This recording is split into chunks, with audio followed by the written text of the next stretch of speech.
Uşağın işləy dili rus dilidir. Atasına baş salır nəsə ki, filan şey. O da həmən söhbəti tutdu ki, təyyarədən danışılır. Deyir, yoxdur. Nə bilim, kəpənəyə diqqətini çəkir və s. Birinci dəfə gördüm ki, uşağın sözünü ata başa düşdü. Sözünü deyəndə səs çıxardır. O da deyir ki, hə, filan şey deyirsən.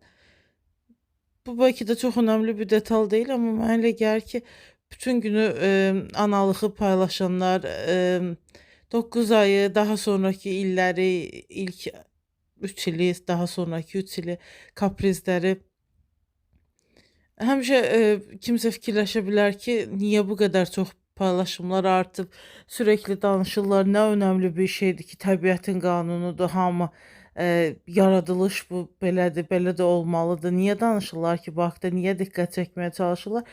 Amma görünür ki, bu diqqət çəkmələr işə yarayır.